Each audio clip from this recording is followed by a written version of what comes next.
प्रश्न 16। त्रिभुज ABC की भुजा BC के समानांतर XY रेखा है। B समानांतर AC और CF समानांतर AB खींचें जो XY को क्रमशः E और F पर काटती है। सिद्ध करें कि एरिया त्रिभुज ABE बराबर एरिया त्रिभुज ACF। तो पहले हम इसका चित्र बना लेते हैं। तो एक त्रिभुज है ABC,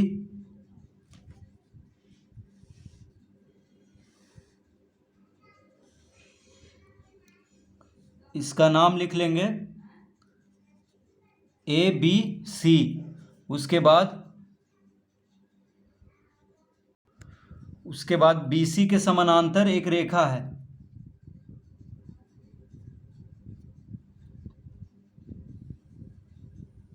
BC के समानांतर एक रेखा है जिसका नाम है XY।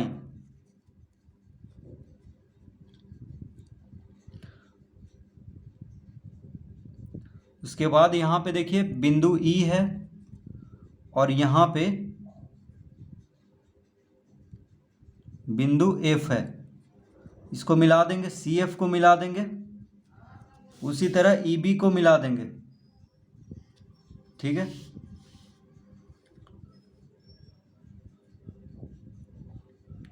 उसके बाद AE को मिला देंगे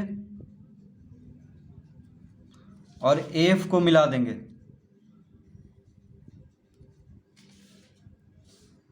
इस तरह से। उसके बाद BF को मिलाएंगे।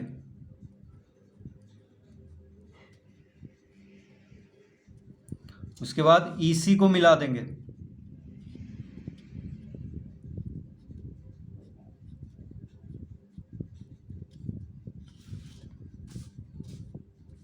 तो इस तरह से चित्र बना हुआ है। अब कह रहा है त्रिभुज ABC की भुजा BC के समानांतर XY रेखा है। देखिए BC के समानांतर कौन है? XY। ठीक है। और BE जो है AC के समानांतर है। BE किसके समानांतर है? AC के। और CF है AB के समानांतर।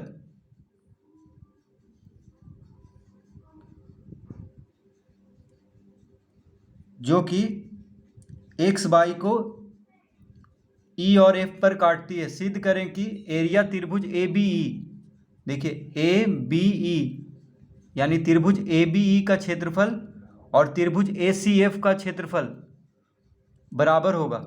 यही सिद्ध करना है। त्रिभुज ABE का क्षेत्रफल और त्रिभुज ACF का क्षेत्रफल को बराबर सिद्ध करना है। तो हम यहाँ पे लिखेंगे, चूंकि त्रिभुज ACF तथा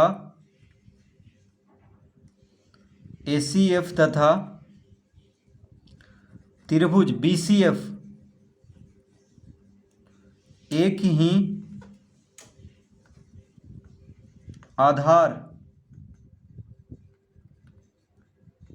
आधार CF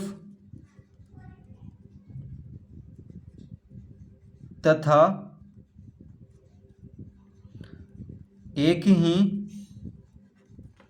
समानांतर रेखाओं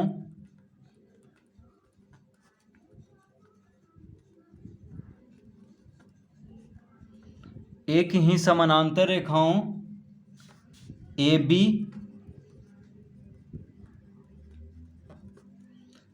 और CF के बीच स्थित है।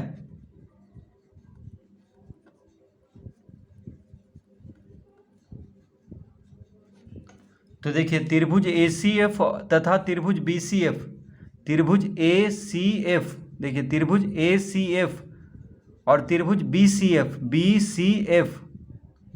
ठीक है। तो त्रिभुज ACF हो गया। देखिए ये त्रिभुज ACF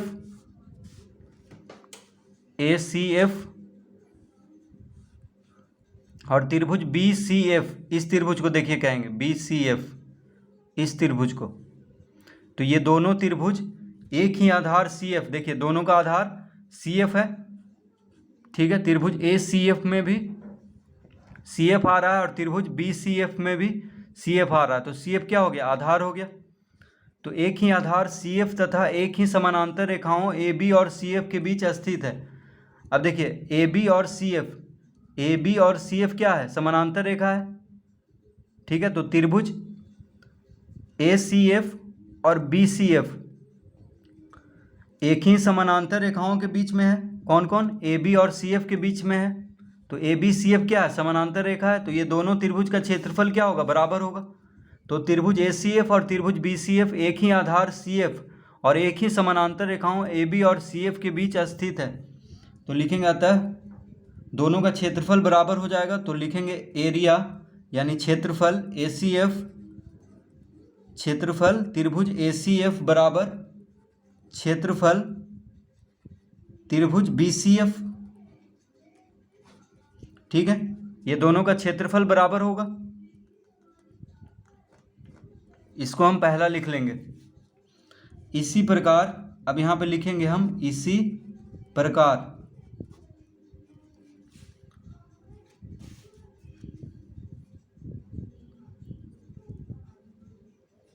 क्षेत्रफल त्रिभुज ABE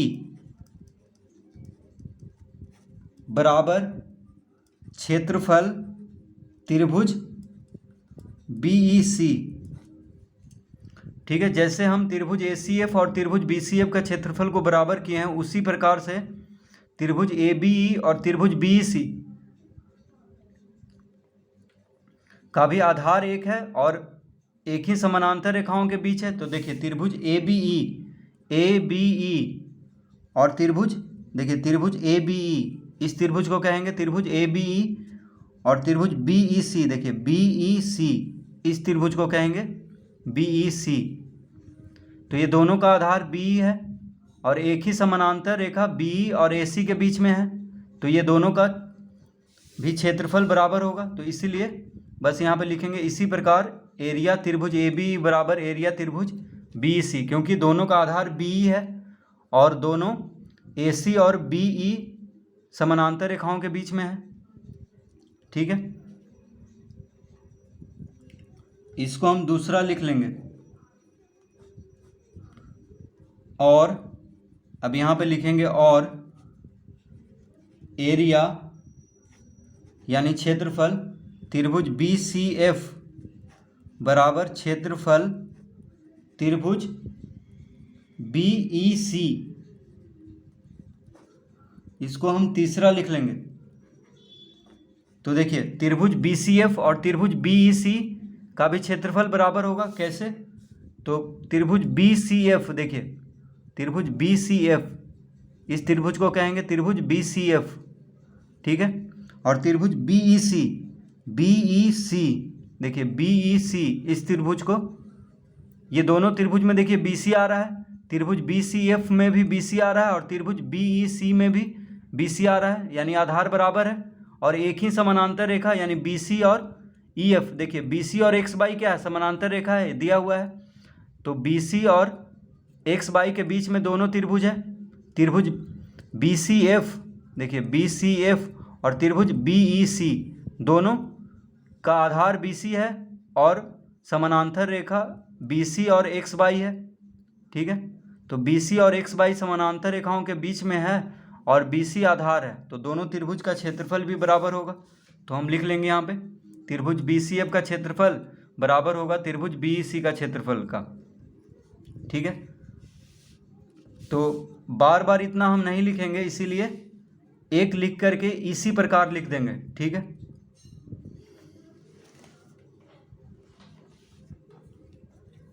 अब लिखेंगे अतः पहला कॉमा दूसरा और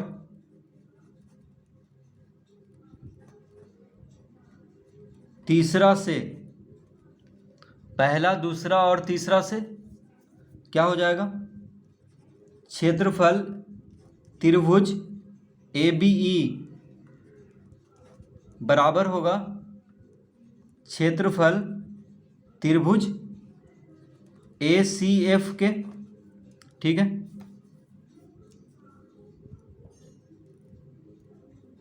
तो देखिए क्या सिद्ध करना था यहाँ पे? सिद्ध करना था कि त्रिभुज ABE का क्षेत्रफल और त्रिभुज ACF का क्षेत्रफल बराबर होना चाहिए। ठीक है, तो देखिए त्रिभुज ABE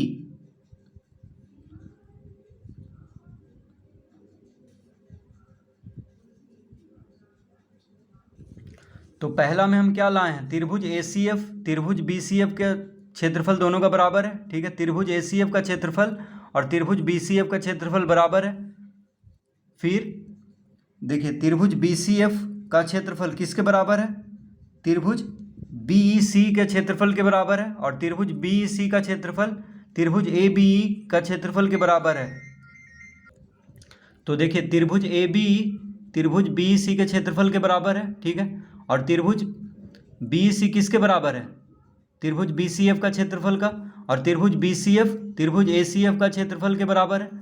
तो पहला, दूसरा और तीसरा से क्या हो गया, त्रिभुज ABE का क्षेत्रफल बराबर हो जाएगा त्रिभुज ACF का क्षेत्रफल से। ठीक है, तो यही सिद्ध करना था।